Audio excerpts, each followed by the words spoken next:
اسلام کے fundamental values کو emphasise کرنے والی چیزیں ہی ملیں گی، اسلام کے فنڈامنٹل بلیفز کو سکھانے والی چیزیں ہی، ان بلیفز کو بہتر سمجھنے والی چیزیں ہی ملیں گی۔ کسی بھی طرح سے حزمت موومنٹ ایک ان اسلامک موومنٹ نہیں ہے۔ اس حزمت موومنٹ ہمیشہ ہی اور حزمت موومنٹ کی شروعات ہی ایک ریلیجسلی انسپائرڈ سوشل موومنٹ کے طور پہ ہوئی۔ حزمت موومنٹ قرآن سے، رسول اللہ صلی اللہ علیہ وسلم کی زندگی سے، اللہ کے جو کمانڈس ہیں اس سے انسپریشن لے کر جو بھی کرتی ہے، جس بھی طرح کے ایکٹیویٹیز حزمت موومنٹ کے ہیں، یہ سب کرنے کے لیے حزمت موومنٹ کی جو انسپریشن ہے وہ قرآن ہے، رسول اللہ صلی اللہ علیہ وسلم کی زندگی ہے۔ تو حزمت موومنٹ کا جو اسلام کے فنڈامنٹل بلیفز ہیں، فار ایگزامپل اللہ کے ایک ہونے پہ یقین رکھنا، رسول اللہ محمد صلی اللہ علیہ وسلم کا آخری نبی ہونا، ان چیزوں کے بارے میں کسی بھی طرح کا حزمت موومنٹ کی کوئی دوسری رائے نہیں ہے۔ جو بھی ایک عام مسلمان کی رائے ہے اس معاملے میں، حزمت موومنٹ کی بھی وہی رائے ہے۔ نماز کے بارے میں، حج کے بارے میں، روزہ رکھنے کے بارے میں، زکوٰۃ دینے کے بارے میں، ان ساری چیزوں کے بارے میں، کلمہ پہ یقین، آخرت، قیامت کے دن پہ یقین، آخرت پہ یقین، دوزخ کا ہونا، جہنم کا، جنت کا ہونا، ان سب پہ یقین، یہ سارے ویسے ہی بلیفز ہیں حزمت موومنٹ کے بھی، جیسے حزمت موومنٹ کے لوگوں کے بھی، حزمت موومنٹ کے سربراہ فتح اللہ گلن کے بھی، جیسے کسی عام مسلمان کے ہوں۔ یہاں پہ ایک چیز جس کی وجہ سے اکثر ہی لوگ حزمت موومنٹ کو پتہ نہیں کلٹ ہونا یا کچھ ایسی ان اسلامک ایکٹیویٹیز میں شامل ہونے کا الزام لگاتے ہیں، ان میں سے حزمت موومنٹ کا ڈائیلاگ کو پروموٹ کرنے کی کوشش ہے۔ کیونکہ حزمت موومنٹ ڈائیلاگ کی ایکٹیویٹیز میں، ڈائیلاگ کے فیلڈ میں بہت ہی ایکٹیو ہے، اور حزمت موومنٹ دنیا کے 160 سے زائد ممالک میں موجود ہے، جیسے میں نے آپ کو بتایا، اور ان سارے ممالک میں حزمت موومنٹ کے ڈائیلاگ انسٹیٹیوشنز چل رہے ہیں۔ تو ان ملکوں میں حزمت موومنٹ الگ الگ مذہب کے، الگ الگ کلچر کے لوگوں کو ساتھ لانے کی کوشش کرتی ہے، ان کے ساتھ کچھ پازیٹیو کرنے کی کوشش کرتی ہے، کچھ کنسٹرکٹیو کرنے کی کوشش کرتی ہے۔ کیونکہ حزمت موومنٹ مسلمانوں کے ساتھ ساتھ غیر مسلمانوں کے ساتھ بھی کچھ پازیٹیو کرنے کی کوشش کرتی ہے، ان کے ساتھ بات چیت کرتی ہے، ان کے ساتھ دوستی کرتی ہے، ان کو دشمن نہیں سمجھتی، اس کی وجہ سے بھی بہت سارے لوگ حزمت موومنٹ کو ان اسلامک کہتے ہیں۔ اب یہاں پہ ایسے سچویشن میں ایسے لوگوں کو میں تو بس یہ کہوں گا کہ آپ کو اسلام کو ٹھیک سے سمجھنے کی ضرورت ہے۔ حزمت موومنٹ یہ ساری چیزیں ڈائیلاگ میں انگیج کرتی ہے، غیر مسلمانوں کے ساتھ دوستی کرتی ہے، ان کے ساتھ کچھ پازیٹیو کرنے کی کوشش کرتی ہے، پوری سوسائٹی کے لیے، پوری ملک کے لیے، پوری دنیا کے لیے، کیونکہ رسول اللہ صلی اللہ علیہ وسلم نے بھی اپنی زندگی میں یہ سب کیا تھا۔ رسول اللہ صلی اللہ علیہ وسلم نے بھی غیر مسلمانوں کے ساتھ، یہودیوں کے ساتھ، کرسچنز کے ساتھ، نصارہ کے ساتھ میں کیسے ہم رہ سکتے ہیں۔ جو بھی لوگ، جو بھی مدینہ میں جب رسول اللہ تھے، انہوں نے اپنی زندگی میں، اپنی زندگی سے، اپنی زندگی میں اگزامپل سیٹ کر کے یہی مسلمانوں کو دکھایا کہ ہمیں غیر مسلمانوں کے ساتھ بھی ساتھ ساتھ محبت کے ساتھ، عزت کے ساتھ رہنے کے راستے تلاش کرنے کی ضرورت ہے۔ تو حزمت موومنٹ بھی یہی کر رہی ہے ڈائیلاگ کے ذریعے۔ حزمت موومنٹ غیر مسلمانوں کے ساتھ ڈائیلاگ کر کے غیر مسلمان نہیں بن رہی۔ حزمت موومنٹ ان کے ساتھ بس کچھ پازیٹیو کرنے کی کوشش کر رہی ہے، سماج میں کچھ بہتر لانے کی کوشش کر رہی ہے۔ تو یہ ایک پہلی چیز ہے جس کی وجہ سے میری سمجھ میں اکثر ہی لوگ حزمت موومنٹ کو کسی نہ کسی طرح سے ایک ان اسلامک یا کلٹ ہونے کا الزام لگاتے ہیں۔ ایک تو یہ بات ہوئی۔ دوسری، ایجوکیشن پہ حزمت موومنٹ کے حساب سے ایجوکیشن کا مطلب یا علم کا مطلب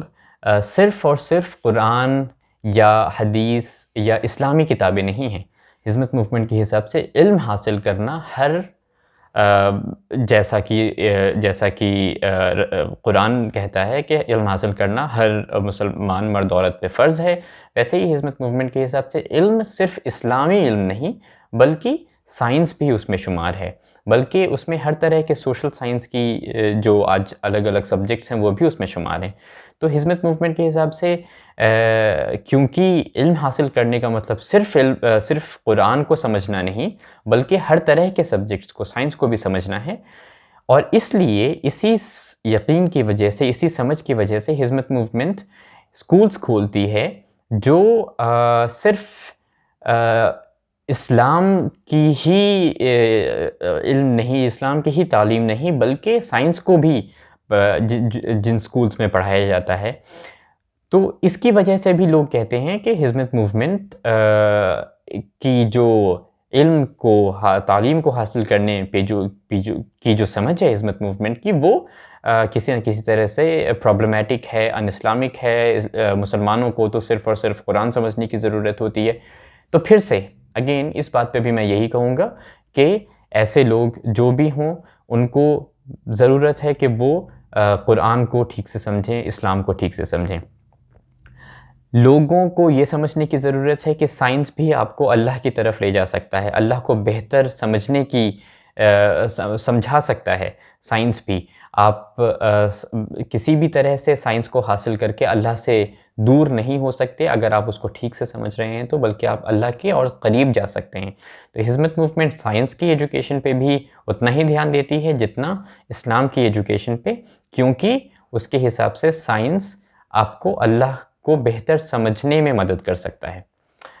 تو یہاں پہ یہ بات ہوئی، یہ دو چیزیں ہیں جو میری سمجھ میں لوگ اکثر استعمال کرتے ہیں حزمت موومنٹ کے خلاف، یہ کہنے کے لیے کہ یہ حزمت موومنٹ کیونکہ ان دو ایکٹیویٹیز میں، ڈائیلاگ میں اور سیکولر ایجوکیشن میں یا سائنٹیفک ایجوکیشن میں یقین رکھتی ہے، اس کو پروموٹ کرتی ہے، اور اس لیے یہ سب چیزیں اسلام کا حصہ نہیں ہیں، اور اس لیے حزمت موومنٹ ایک کلٹ ہے یا ایک ان اسلامک گروپ ہے. ایسے لوگوں کو بس میں یہی کہوں گا کہ آپ کو ضرورت ہے کہ آپ اسلام کو بہتر طریقے سے سمجھیں، رسول اللہ صلی اللہ علیہ وسلم کی زندگی کو ٹھیک سے پڑھیں، قرآن کو ٹھیک سے پڑھیں. دوسری چیز جو ان آرتھوڈاکس مینس آف کنٹرول کی بات ہے. پچھلے کچھ سالوں میں حزمت موومنٹ کے خلاف ترکی کی حکومت نے ایک ان امیجنیبل کریک ڈاؤن، ایک ان امیجنیبل جس چیز ایسے ظلم کر رہی ہے حزمت موومنٹ، جس کو آپ ترکی کی حکومت حزمت موومنٹ کے خلاف ایسا ظلم کر رہی ہے جس کو شاید آپ امیجن بھی نہ کر سکیں. باوجود اس کے کہ ہزاروں لوگوں کو جیل میں ڈالا گیا، ہزاروں لوگوں کو، لاکھوں لوگوں کو انویسٹیگیٹ کیا گیا، ان کی زندگی کے ہر ایک پہلو کو انویسٹیگیٹ کیا گیا، باوجود اس کے کوئی بھی ایسا ٹھوس ثبوت نہیں لوگوں کے سامنے ترکی کی حکومت پیش کر پائی ہے جس سے یہ ثابت ہو جائے کہ حزمت موومنٹ اپنے ممبرز کو یا اپنے والنٹیئرز کو کسی بھی طرح سے کنٹرول کرنے کی کوشش کرتی ہو، کسی بھی طرح سے ان کی آزادی پہ پابندی لگاتی ہو، یا ان کی خلاف کسی بھی طرح کا سیکشول ابیوز ہوتا ہو جو دوسرے کلٹس میں ہوتا ہے، جو سچ میں کلٹس ہوتے ہیں جس میں ابیوز ہوتے ہیں الگ الگ طرح کا، ویسا کچھ بھی حزمت میں ہو. ایسا کوئی بھی ثبوت، کوئی بھی اس کو ثابت کرنے کا ثبوت ترکی کی حکومت یا کوئی بھی دنیا کی اور طاقت دنیا کے سامنے نہیں لا پائی ہے. تو یہ دوسری چیز، حزمت موومنٹ میں کسی بھی طرح سے کسی پہ بھی کسی بھی طرح کی کوئی پابندی نہیں ہے. ہمیشہ حزمت موومنٹ میں یہی رہا ہے کہ اگر آپ کو حزمت موومنٹ کی ایکٹیویٹیز پسند آ رہی ہیں تو آپ اپنے ٹائم، انرجی اور پیسے کو اگر آپ چاہیں تو اس کو انویسٹ کرتے ہیں اس کام کو کرنے کے لیے، اس کام کو کامیاب کرنے کے لیے. لیکن اگر آپ کو کبھی لگتا ہے کہ آپ کو یہ کام نہیں پسند آ رہا ہے اور یہ غلط ہے، یہ نہیں ہونا چاہیے، تو پھر آپ اس سے دوری بنا لیتے ہیں. حزمت موومنٹ آپ کو اس کے لیے پنش نہیں کرتی، ایسی کوئی بھی چیز حزمت موومنٹ میں نہیں ہے. حزمت موومنٹ میں فری انٹری اور فری ایگزٹ ہے. تو یہ دوسری چیز. اور تیسری چیز جو ہے وہ کیرزمیٹک لیڈرشپ کی بات ہے. تو کیرزمیٹک لیڈرشپ آپ اکثر ہی کلٹس میں دیکھیں تو ان کے اندر بھی ان میں ایک کوئی لیڈر ہوگا جو بہت ہی کیرزمیٹک ہوگا، جس کو ہر کوئی بات سنے گا، جس کی بات ہر کوئی سنے گا. یہاں پہ حزمت موومنٹ کے جو لیڈر ہیں، سربراہ ہیں فتح اللہ گولن، وہ کیرزمیٹک ہے، نو ڈاؤٹ. حزمت موومنٹ فتح اللہ گولن کی باتیں ہزاروں لاکھوں لوگ سنتے ہیں، ان کی کتابیں پڑھتے ہیں، ان کی تقریروں کو سنتے ہیں اور ان کی تقریروں اور کتابوں کے حساب سے اپنی زندگی کو شیپ کرنے کی کوشش کرتے ہیں، کیونکہ فتح اللہ گلن اسلام کی بات کرتے ہیں۔ فتح اللہ گلن قرآن کو، رسول اللہ صلی اللہ علیہ وسلم کی زندگی کو بہتر طرح سے ہم کیسے سمجھ سکیں، ہمیں وہ سمجھانے کی کوشش کرتے ہیں۔ فتح اللہ گلن کی باتیں، ان کی کتابیں اگر کوئی پڑھتا ہے، ان کے لیے اگر لوگوں کے دلوں میں کوئی عزت ہے تو وہ اس لیے ہے کیونکہ فتح اللہ گلن بہت ہی بڑے ایک عالم ہیں، ان کے پاس بہت زیادہ علم ہے۔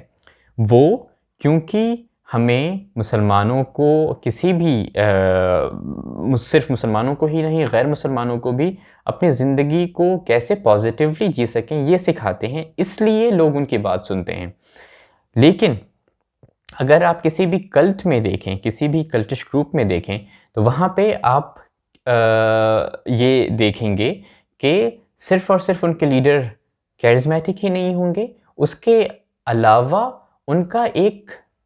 کچھ بہت ہی عجیب و غریب کلیم ہوگا، دعویٰ ہوگا، جیسے ان کا کوئی سپر نیچرل انسان ہونا، جیسے ان کا عام لوگوں کی طرح نہیں ہونا۔ اور کچھ لوگ جیسا آگے جاتے ہیں، جیسا میں نے آپ کو بتایا، بہائی فیس میں ان کے جو فاؤنڈر ہیں ان کا کلیم تھا کہ وہ آخری رسول ہیں، جو اسلامک مین سٹریم بلیف سے ایک دم ہی الگ ہے۔ تو حزمت موومنٹ کے جو لیڈر ہیں فتح اللہ گلن، وہ کیرزمیٹک ضرور ہیں۔ حزمت موومنٹ کے فتح اللہ گلن میں لوگوں کو ایک کیرزما دکھتا ہے، لیکن ان کا یہ جو کیرزما ہے اس کی وجہ ان کی نالج ہے، ان کا علم ہے، ان کا اسلام کو، رسول اللہ کی زندگی کو، اس دنیا کو، کائنات کو سمجھانے کی قابلیت کی وجہ سے ان کا یہ کیرزما ہے۔ اس وجہ سے نہیں کیونکہ ان کے اندر لوگ کچھ الگ ہی چیز دیکھتے ہیں، ان کو نارمل انسان کی طرح نہیں دیکھتے۔ فتح اللہ گلن ایک نارمل انسان ہیں جو آج زندہ ہیں، پچھلے 70 سال سے، بلکہ 80 سال کے اب وہ کی عمر ہے ان کی، اب 80 سال سے وہ 80 سال پہلے پیدا ہوئے، اور کبھی نہ کبھی ان کا انتقال بھی ہوگا، ڈیتھ بھی ہوگی۔ اللہ ان کے، ہم ایک حزمت موومنٹ کے والنٹیئرز یا حزمت موومنٹ سے اتفاق رکھنے والے لوگ بس یہ دعا کر سکتے ہیں کہ اللہ انہیں لمبی عمر دے، لیکن کسی کا بھی یہ نہیں ماننا ہے، کسی کی بھی یہ یقین نہیں ہے کہ وہ عام انسان سے الگ ہیں، وہ عام انسان کی طرح ہی ہیں۔ تو اس ویڈیو میں میں اس کلیم کو یہ جو ایک بے بنیاد الزام، ایک جھوٹ حزمت موومنٹ کے بارے میں پھیلایا جاتا ہے کہ وہ ایک کلٹ ہے، وہ ایک ان اسلامک گروپ ہے، اور وہ مین سٹریم اسلامک جو بلیف ہے اس سے کچھ الگ یقین ہے حزمت موومنٹ کے لوگوں کا، میں اس کے بارے میں ایک ویڈیو بنانا چاہتا تھا۔ امید کرتا ہوں کہ آپ کو یہ پسند آیا ہو۔